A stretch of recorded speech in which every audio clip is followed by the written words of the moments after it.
Oke, assalamualaikum warahmatullahi wabarakatuh. Sebelumnya perkenalkan diri, nama saya Kurnia Sarapinuse dengan PM 22 110 110 70, dan yang terhormat Bapak Dr. Angga Febrian SANMM selaku dosen pengampu mata kuliah Etika Bisnis, dan saya akan mempresentasikan tentang wawancara dari suatu karyawati tentang etika diskriminasi kerja dan etika dalam lingkungan. Dan jadi narasumber saya ini merupakan seorang karyawati pada PT yang tidak disebutkan namanya, dan karyawati ini berinisial E, dan ia ini bekerja di bagian operasional di gudang dan sudah bekerja hampir 2 tahun. Nah, karena kendala jarak maka wawancara dilakukan melalui Zoom meeting, dan berikut wawancaranya. Tes, sudah terdengar ya Kak? Assalamualaikum warahmatullahi Udah. wabarakatuh. Waalaikumsalam warahmatullahi wabarakatuh. Ya, sebelumnya saya mohon maaf sekali ya Kak ganggu waktunya. Jadi ya, benar ya kakak seorang karyawati ya yang perusahaan itu mengalami diskriminasi ya kak. Iya, betul-betul. Jadi kita mulai saja langsung ya kak wawancaranya ya kak. Nah, sebelumnya perkenalkan diri, nama saya Kori dari Universitas Lampung. Saya izin untuk mewawancara kakak terkait untuk mata kuliah etika bisnis ya. Ini untuk membahas bagaimana perusahaan itu ada terdapat diskriminasi ya, dan juga pelanggaran etika dalam lingkungannya juga ya. Jadi pertama bisa cerita sedikit tentang posisi kakak dan sudah berapa lama kakak bekerja di perusahaan itu?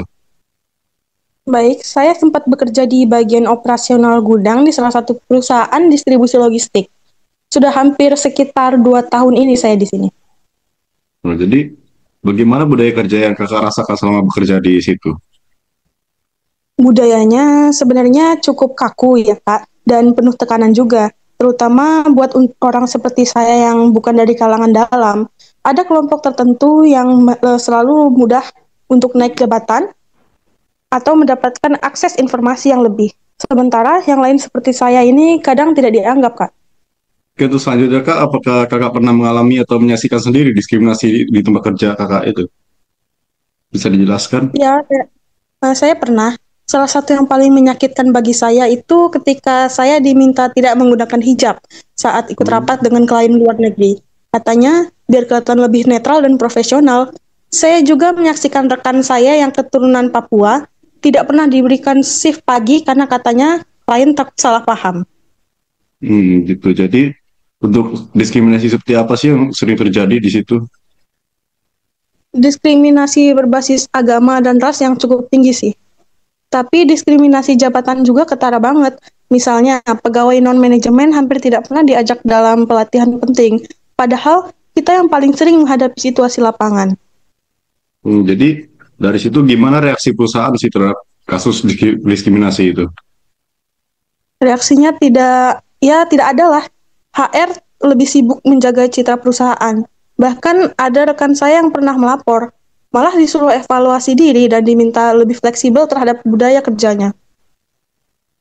Jadi apa ada kebijakan atau pelatihan tentang kesetaraan dan keberagaman di perusahaan ini? Ada, tapi formalitas aja. Materinya template, cuma disampaikan sekali waktu onboarding. Setelah itu ya tidak pernah ada lagi dibahasnya. Dari situ bagaimana sih perasaan kakak melihat atau mengalami hal-hal yang diskriminasi kayak gitu? Apakah ngaruh ke semangat kerja kakak? Ngaruh banget. Saya sempat berpikir untuk resign sih, tapi tanggungan keluarga bikin saya bertahan. Rasanya sedih, kadang marah, tapi yang paling sering adalah pasrah ya. Saya datang kerja tanpa semangat seperti dulu.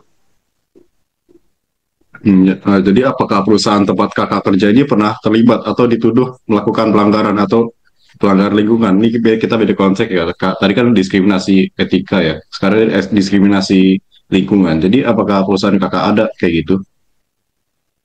Nah, gudang tempat saya kerja sering membuang sisa kemasan plastik langsung ke sungai kecil di belakang. Pernah juga ditulis di media lokal, tapi perusahaan langsung membantah dan bilang itu ulah oknum. Lalu bagaimana proses produksi atau kegiatan operasional perusahaan berdampak terhadap lingkungan sekitar? Sangat berdampak. Banyak debu dan bahkan bau bahan kimia dari truk yang bongkar muatan. Warga sekitar sering mengeluh.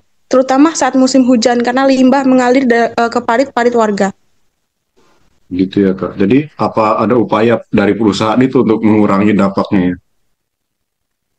Sejauh yang saya tahu, belum ada yang signifikan.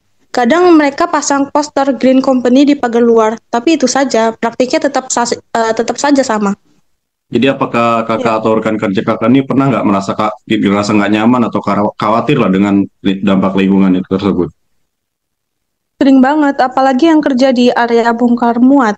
Banyak yang dari kami batuk-batuk, bahkan flu, dan satu rekan saya sampai dirawat karena iritasi pernapasan. Tapi tidak pernah diakui sebagai kecelakaan kerja.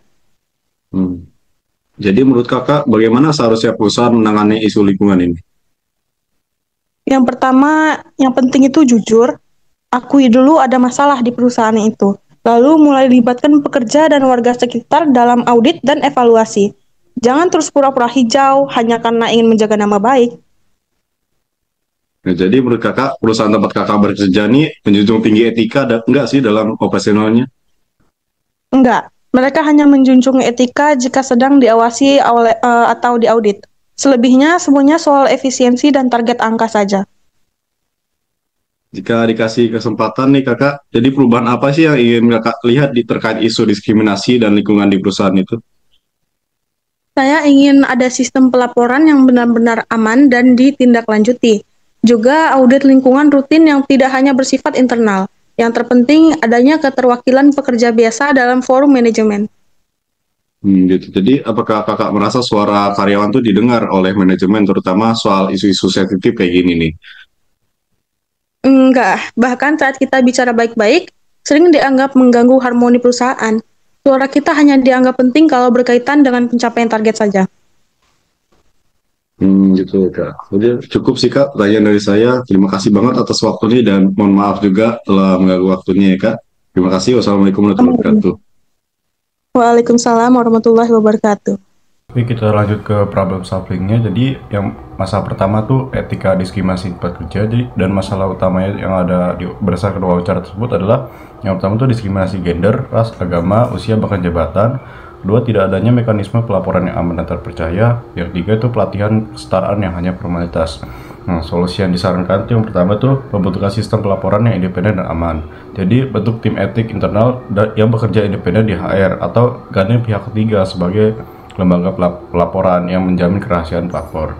Yang kedua tuh pelatihan berkala dan menyeluruh soal keberagaman dan inklusi. Jadi pelatihan harus berbasis studi kasus nyata dan diwajibkan bagi semua level jabatan termasuk manajemen atas, dan evaluasi harus dilakukan setiap tahun. Yang ketiga ada revisi kebijakan promosi dan rekrutmen. Jadi semua promosi dan rekrutmen perlu berbasis kompetensi dan transparan. Audit internal berkala dilakukan untuk mengecek adanya bias sistematik. Dan yang keempat itu keterlibatan pekerja dalam pengambilan keputusan. Ya, jadi bentuk forum atau serikat pekerja yang sah dan pastikan ada perwakilan dari berbagai latar belakang. Untuk masalah utama itu pelanggaran etika lingkungan. Yang masalah utamanya ini limbah dibuang sembarangan, lalu pencemaran bau dan dampak kesehatan bagi warga sekitar, serta perusahaan hanya pasang pencitraan tanpa solusi yang konkret. Jadi solusi yang disarankan yang pertama tuh audit lingkungan independen secara berkala. Jadi harus melibatkan lembaga lingkungan eksternal dan hasilnya diumumkan ke publik. Ini meningkatkan transparansi dan akuntabilitas. Yang kedua tuh investasi teknologi ramah lingkungan. Jadi upgrade sistem pengelolaan limbah, saring emisi gas beracun dan bangun fasilitas daur ulang di dalam pabrik. Yang ketiga libatkan masyarakat lokal dalam pengawasan. Jadi buat forum warga yang bisa mengawasi dampak lingkungan dan memberikan masukan terhadap operasional perusahaan. Yang keempat tuh penanaman budaya sustainability dari atas ke bawah. Jadi manajemen harus menjadi role model, bukan hanya karyawan level bawah. Poin tanggung jawab itu dimasukkan dalam KPI di semua divisi. Baik, sekian dari saya. Kurang lebihnya saya mohon maaf. Terima kasih. Wassalamualaikum warahmatullahi wabarakatuh.